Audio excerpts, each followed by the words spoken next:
Focusing on socio-economic development as a tool for poverty eradication, Mashav stresses the importance of bottom-up development, concentrating on the contribution of women to the development of their country. By encouraging the participation of women in social action, Mashav assists in developing leaders and providing support for their entrepreneurship. The Mashav project was actually born 60 years ago. It was brought by Foreign Minister then Golda Meir after visiting Africa, the young African nation in 1958. And when she came back, she said, we need to do something. We need to help the challengers and the struggling. And they formed a small cooperation program named Mashav that year. 60 years later, it's already one of the most prestigious cooperation programs in the world. The Mashav project, it was at a service in church, and I always have these, well, they're probably not random, but sometimes I just feel inspired to research. And that night, I just felt going onto my laptop and researching. And it's interesting, I don't even recall how, you know, it's like blurry, like I don't recall which link I followed and how I even got there. But when I saw the opportunity, my eyes literally popped up because I couldn't believe there was something like this in existence. And when I went to Israel, I was the first South African to make it for this particular program. And also, God made sure that I was there for a month. So this is the longest course for Mashav, and it's fully sponsored. It completely changed my life. So the Mashav program can be roughly divided into two parts. The first one is a few dozen courses we have every year in Israel. Mashav department is publishing it at the beginning of the year. We publish it around South Africa, other embassies do the same. And we find the candidates to be presented to participate on those courses, and we train people, and then they come back to their countries and they pass the information. The second part of Mashav training is activities that we do in the countries of the cooperation. We find necessities with cooperation of local entities, government, municipalities, and then we call for Mashav to send an expert here and in order to teach and to train the locals. The moment I spotted the opportunity, because of the way I spotted it, you know, it was almost hidden and it took a divine encounter, I knew I'd made it. Which meant I had an expectation that something special was going to happen. And because of my faith and connection to the land of Israel, I knew that I had to go. This was a divine appointment for me, specifically in that land, and that it was going to be a special time. We don't look to cover everything. So it will be mostly dedicated to agriculture and irrigation and water and specific elements of education and health, empowering women, entrepreneurship for young generation, using high-tech and opening businesses. So we are deliberately, as we are not a huge program, we choose the things we are expert on, Israel is doing, and we have already the experience to pass along. So the title of my program was, how do you reintegrate youth at risk into the schooling system? And the schooling system doesn't necessarily have to be your traditional school, although it includes it, but it can also be after-school programs. It can also be NGO programs. It can also be government-initiated programs. And that's what fascinated me about this program, because it was about meeting youth who are in vulnerable situations and how do you best reintegrate them so that they are still in an environment where they are learning, they're empowered, they are developing at the level where they're at, to bring them into an environment where they can develop themselves. Senda is a marvelous example of the possibility to send only one guest to Israel, only one participant, but then they have their understanding there how to approach those challenges, in that case social one, society, and come back with ideas and solution, and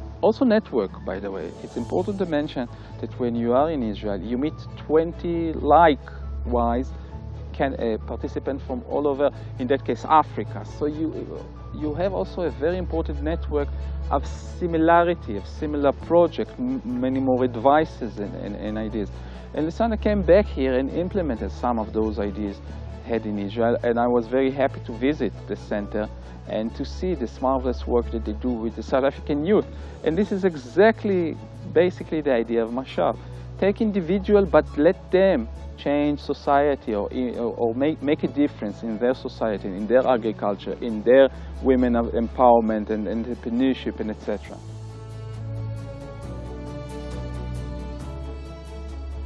So at Dream Factory Foundation, we run two main projects. The first one is entitled Be the Dream. And that is working with school-going learners. And it's about teaching young people to create, develop, and actually actualize their dreams. And we created a curriculum around that. And our dream is to see that curriculum in all the schools in South Africa. And then the Emergent Academy is about working with unemployed youth, those who are either out of school or have been in school and can't find employment.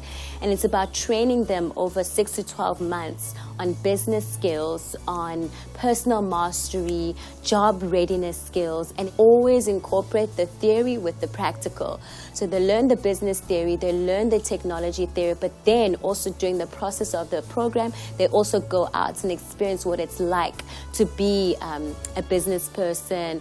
They also draw up their own business plans that are viable, and they pitch them with an audience, and we've had really beautiful results from it. We're here on earth for a purpose. That's why we're here. I truly don't believe we're just here to occupy space. The sooner you find that out, the better you are at being happy. Because true happiness is fulfillment, and fulfillment of destiny, of purpose. To dream, it's such a connection with destiny, because in dreaming you get to see it, in dreaming you get to visualize it, in dreaming you get to open your eye to possibility. Ladies in Tech, it's a program a scholarship program where it's about empowering young women and making sure that they're able to get into industries, technological industries that are male dominant, right? And this is a very beautiful space where women are coming together and they're talking about their dreams. So today is about vision boarding, and basically, we talk about what are their dreams they want to achieve, and also what are their short-term dreams that they want to achieve in the next 6 months, and that's possibly like graduating the program, and then also the long-term dreams in terms of the next 5 years to 10 years. So the whole point of vision boarding is representing your dreams visually. So when you look at that vision board, it inspires you, it encourages you to go ahead and achieve your dreams. After this academy, we can guarantee you that these ladies will be equipped with computer skills, thereby making them relevant in their tech space, and they will be inspired to even want to start out their ventures so that they don't have to wait for somebody to give them a job. Rather, they will be job creators. I've learned how business and technological skills can take you far. I've gained basically new sisters and new friends, people. I'm a very, I would say, a little bit of a acidic person. So here I'm learning more about people and their backgrounds and embracing our cultural diversity. Our core message as Dream Factory Foundation is be the dream. What that means is the dream is not outside of you. The world tells you hustle, chase after the dream. But actually, the dream is inside of you. The person you are right now, that is the dream. The gifts you require for that dream, they're inside of you. And so our role is to help young people discover that. To say you don't need to look outside. Yes, there's hard work, but you don't need to look beyond yourself for that dream. If you listen to yourself, if you allow yourself to be liberated, to ignore the fear, you can express that dream and be it, because you are the dream. So the Mashav program actually makes us really proud. Why is that? It's because we think that we should use the Jewish thought of Tikkun Olam, meaning healing the world, fixing the world, with with no condition whatsoever. Just do it where it's necessary. Do it in a Derech Eretz way, in the right way, when you just offer whatever you can do in order to assist, but you don't force anything. You wait for the other side to say, I need it, please come, please help me with it. You are welcome to come. So only then Israeli experts are coming, or the Israeli embassies are getting involved. And I do wish that we will continue with this marvelous program, again, using both of our beliefs of Derech Eretz and Tikkun Olam to continue and engage with the world, because that is a marvelous thing that only do one thing: promote people's life. And this is what's important.